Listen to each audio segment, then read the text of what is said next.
Ini kami punya dua dokumen ya Pak ya, pihak terkait ini. PT satu mana kuasa hukum satu lagi?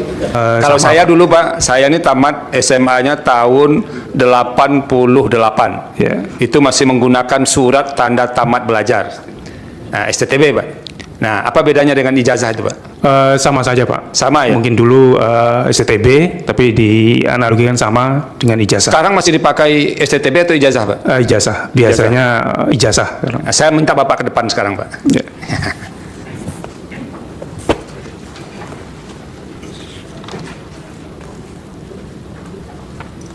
Kalau ada yang kuasa hukum mau ke depan, silahkan. Ini kami punya dua dokumen ya Pak ya, pihak terkait ini.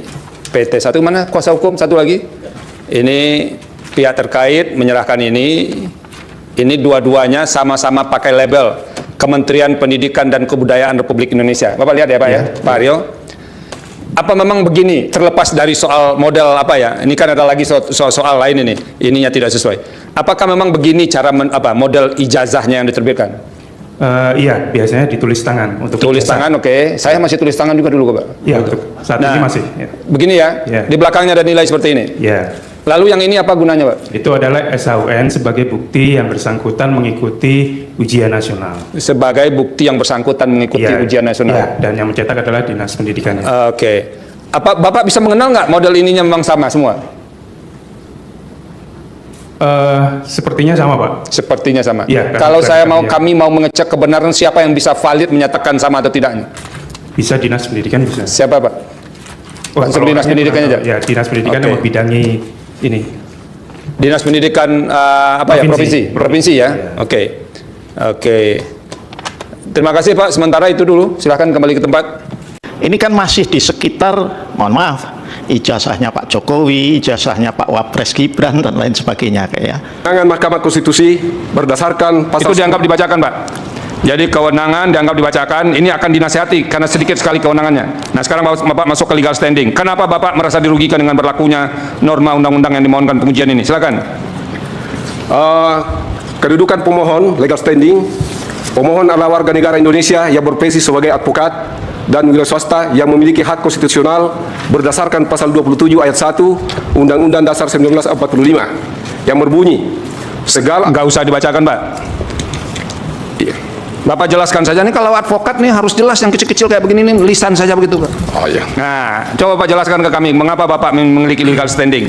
Apa yang dirugikan Bapak dengan norma ini? Bapak jelaskan saja. Berdasarkan pasal 17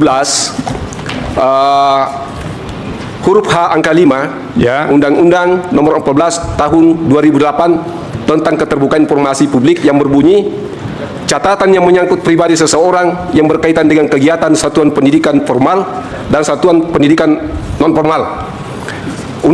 Pasal ini Ya. yang membuat gaduh rakyat Indonesia sekarang ini karena ada yang berpendapat bahwa ijazah Bukan seseorang. Pak, yang Bapak terangkan ke kami itu kenapa Bapak dirugikan. Urusan orang lain itu Bapak tidak bisa mewakilinya karena Bapak tidak menerima kuasa dari orang lain. Sekarang Bapak pemohon prinsipal, Bapak jelaskan mengapa Bapak dirugikan dalam norma ini. Nah, Ya. jangan ngambil orang lain Pak, ya. Kerugian saya yang saya rasakan itu jelas. Apa itu kerugiannya? adalah ini terjadinya gaduh di mana-mana. Oke. Ya, yang menyebabkan usaha-usaha kami itu sulit. Iya, sering ada demo, kemudian ada perdebatan dan sebagainya. Ya. Yang termasuk kami merasakan bahwa situasi ekonomi dengan adanya ini itu ikut terganggu juga. Oke, jadi Ya, gara-gara ijazah ini terganggu ekonomi Pak ya? Iya, betul. Oke. Oke, selamat bertemu kembali di channel ini teman-teman. Ya, salam dari saya NKRI Harga Mati.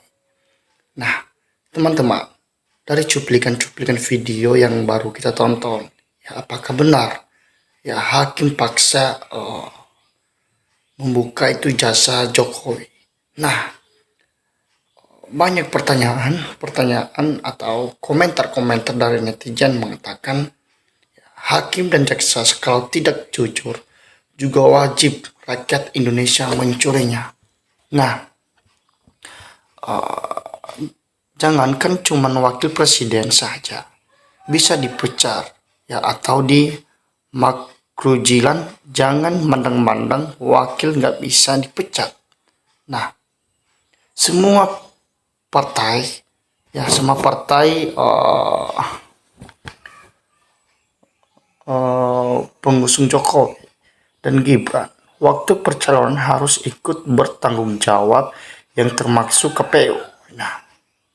Nah, harapan rakyat, Pak Jaksa dan Pak Hakim harus keadilan, ya, harus di keadilan benar-benar yang dijalankan sebalik-baliknya. Apalagi gaji Bapak sudah dinaikkan lagi 280%. Nah, Bapak Hakim itu adalah wakil Tuhan di atas bumi Indonesia. Ini utama, ingatlah dosa-dosa jika ada ketidakadilan dalam keputusan Bapak. Nah, yang penting jujur, ya, hakim apa adanya demi negeri kita sendiri. Jangan menutupi kesalahan seseorang yang merugikan orang banyak, yang mengadili rakyat Indonesia. Nah, jika Mulyono punya barang asli, tentu tidak akan muter-muter dan berbelit-belit, serta tidak takut memperlihatkan ijazah dan skripsinya. Nah, Jokowi Gibran sedang panen, ya, tanaman beracun yang disemai, ya. Paman Usman, semoga relawan, Joman, dan Projo ikut menikmati GG jodohnya. Nah, buktikan kebenaran, kejujuran, dan keadilan dari hukum. Harus tegak berdiri, ya. Salah katakan salah, benar katakan benar. Ingat, nah, hidup ini hanyalah sementara, jangan diliputi oleh kebohongan. Ya, sepandai-pandainya tupai, ya, melompat pasti akan jatuh. Ya, pasti akan jatuh. Sepandai-pandainya menyimpan bangkai, ya pasti akan tercium baunya. Ya, karena Bapak Hakim berbuatlah adil demi keadilan, dan bila tidak biarlah Allah yang mengadili kalian. Nah, tolonglah Pak Hakim ini mempertahankan secepatnya. Ya, beliau tegas dan netral. Jangan nantinya pasti ujung-ujungnya hakimnya diganti. Ya, kalau terus kasus ini, Pak, ya sebagaimana kasus Sambo. Nah, orang melamar kerja, ya, di perusahaan wajib menunjukkan ijazahnya. Ya, Pilpres 2029 nanti KPU harus, ya, memberi akses kepada publik, ya, pemilih untuk melihat ijazah capres dan wakil capres melalui website KPU. Nah, harus ditunjukkan ijazahnya asli biar cepat selesai. Jangan muter-muter masalah sebelah ini, ya, jujur, ya, dengan objektif. Nah, akan dipertanggungjawabkan oleh akhirat, ya. Nah, ayo ungkap sebenar-benarnya, ya. Negara akan rusak, akan memanipulasi, berjalan terus, ya. Jangan sampai semua dipalsukan, ujung-ujungnya bohong seadanya, ya. Negara demi masa depan anak cucu kita. Nah, jika bilang ijazahnya akan ditujukan dalam persidangan, ya, kelicikan Jokowi agar hakim menuntut menunjukkan ijazahnya. Nah, sekarang termul ketahuan kalau memang palsu ijazahnya, ya, karena nggak mau menunjukkan wajar, ya, wajar dan rakyat waras.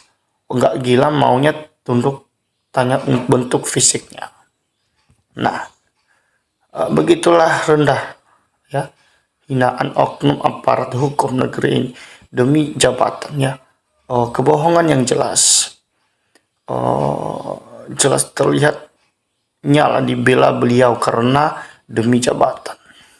Nah, Jokowi dan Gibran terima madu racun dulu, masih penjabat menikmati madu. Nah, sekarang terima racun, dan juga Gibran kalau nggak mundur ya terima racun. Nah, Jokowi wajib menunjukkan ijazahnya karena sudah sering, ya, kalau ngomong di pengadilan akan ditujukan, ya, kalau tidak ditunjukkan ijazah itu palsu, tangkap aja paksa. Nah, di sini mengatakan ya masih ada yang berdiri dengan NKRI bagi rakyat ya. Bagi rakyat mau lamar harus memperlihatkan ijazah asli minimal ya ijazah SLTA ya atau S1, tapi anak pemimpin jejak rekannya tidak jelas dan ambil jalan pintas sampai lolos. Nah, wali kota dan wali presiden jelaskan tidak boleh rakyat disuruh ikut aturan. Ya, bagaimana dengan pemimpin memalukan NKRI di mata rakyat dan di dunia internasional ya karena ambisi orang tua dan pemujanya. Nah, kalau yang benar itu harus, tapi kalau yang tidak benar itu ada berbolok-belok ya, seperti jalan. Kalau jalan lurus ya cepat sampainya. Ya, tapi kalau jalannya berbelok-belok lama sampainya. Nah, itulah yang terjadi dengan ijazah Jokowi sekarang. Kalau orang punya alat sehat mengerti lah dia dengan kejadian ini kecuali orang punya akal. Ya akal sehat mengertilah dia dengan kejadian ini kecuali dengan orang yang tidak punya akal sehat ya hati-hati dengan kebohongan yang telah Anda yang tidak punya akal ya sehat ciptakan ya pertanggungjawabkan nanti di depan sang pencabut nyawa. Nah, kalau memang ijazah itu ada diperoleh secara sah ya melalui proses pendidikan di sekolah PT atau lembaga pendidikan ya sah secara hukum, maka ijazah itu pun asli dan sah ya secara hukum karena itu pemilik seharusnya bangga atas ijazah yang diraihnya itu. Nah, tidak ada alasan baginya untuk merasakan malu ya apalagi takut memperlihatkan ijazah itu. Tapi kalau ijazah itu palsu atau diperoleh dengan cara yang tidak sah, wajar saja jika si pemilik tidak mau ya juga mau untuk memperlihatkan jasanya itu. Ya mengapa? Ya karena takut BBO broknya ya akan kepalsuannya. Ijazah milik itu terbongkar. Nah, kenapa sebelum dicalonkan ya diusus wahai petinggi negara harus sebelum menjadi orang yang nomor 1 Indonesia ya yang punya pengadilan yang tinggi. Sekarang baru ribut ya nasi sudah jadi bubur nggak bisa menjadi beras lagi. Nah teman-teman ya jangan lupa memberikan komentar atau tanggapan ya supaya kita bersama untuk menanggapi yang kasus yang